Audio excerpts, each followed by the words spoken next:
खान साहब का एक अहम जो हम समझते हैं, एक तो ये सारी चीज़ें हमने बता दी जिसकी वजह से अब हमें लगता है कि खान साहब उन सियासी रहनुमाओं में अब वाहिद सियासी रहनुमा इस वक्त रह गए जो सिविलियन बालादस्ती के लिए वाकई में वो अब लड़ाई लड़ सकते हैं, लड़ाई लड़ रहे हैं, और आइंदा इनको मौका मिला तो उम्मीद यही है, हम इनके ऊपर पेशगोई तो नहीं करेंगे, उम्मीद यही है कि अब ये वाहिद यानी हकीकी मानों में पाकिस्तान को एक जमहूरी और आइनी रियासत बना के दम लेंगे, ये उम्मीद है उनसे। बाकी ठीक है, मौलाना साहब भी है, अब वो चूँकि इक़्तिदार में नहीं है तो वो इस तरह की बातें कर रहे हैं। एक जो अहम काम हुआ वो ये है कि खान साहब ने मुल्क का एक अहम हिस्सा तबका रह गया था जो एंटी इस्टेब्लिशमेंट नहीं हुआ था, यानी नून लीग वाले हो गए, पीपल्स पार्टी वाले हो गए, ANP वाले, मौलाना के मानने वाले, इन सब को तो ये था कि भाई मुल्क में सिर्फ सियासतदान अवाम के मुंतखब नुमाइंदों को ही हुकूमत करनी चाहिए, तमाम अच्छे बुरे फैसलों का इख्तियार भी इनको होना चाहिए और इसकी ज़िम्मेदारी भी इन पर होनी चाहिए, और जो आइन में जिस जिस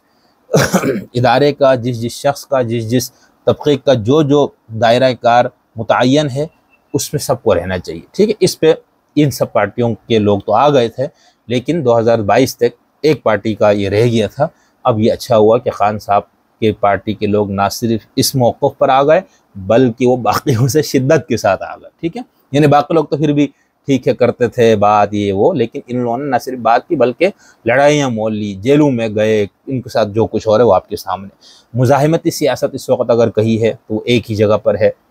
इस वक्त, कल का क्या होता नहीं पता। मौलाना साहब को आप इसमें शामिल कर सकते हैं, लेकिन फ़िलहाल मौलाना साहब के अपने दूसरे मसाइल हैं,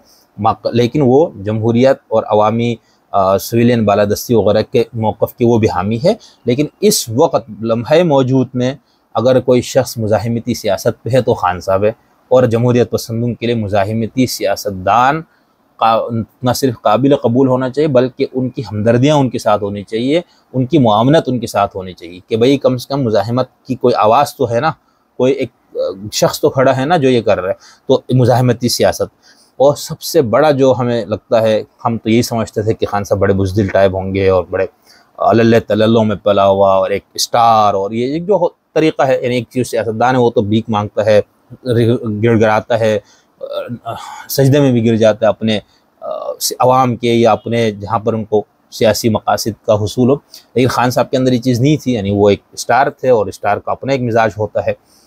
हीरो का अपना एक मिजाज होता है। लेकिन तो उसमें ये लगता था कि शायद, यानी हम क्या सारे लोग कहते हैं ना बस ये महीने में इनकी हवा निकल जाएगी, सब लग पता जाएगा। तो खान साहब ने बेहतरीन वो किया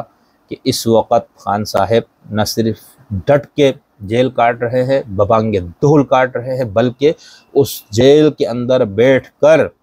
जिनको वो अपना मुखालिफ समझते हैं उन पर बेबाकाना हमले करते हैं, ताबड़तोड़ हमले करते हैं। ठीक है, ये सबसे बड़ी खूबी है उस बहादुर इंसान की जिसको हम बुज़दिल समझते थे, जिसके बारे में ये कहा जाता था कि ये अजीब व गरीब किस्म के नशे करते हैं और देखो ये हफ्ते में लग पता जाएगा। वो जो किरदार कुशी की सारी चीज़, और गलती ये है हमारे जैसे लोगों में भी कि बहुत सी चीज़ें जो मीडिया में बार बार आने की वजह से कि भाई एक या लोग उस तरह से उसको पेश करते हैं जो हमें वो चीज़ें हकीकत नज़र आती, तो ऐसा नहीं। यानी अब तो हमें लगता है कि हमें और ज़्यादा, बहुत ज़्यादा एहतियात की ज़रूरत है। हर वो बात जो आ जाए जिस पे ज़्यादा लोग बात करें उस पर नहीं, ख़ुद अपनी एक वो करने चाहिए। तो ये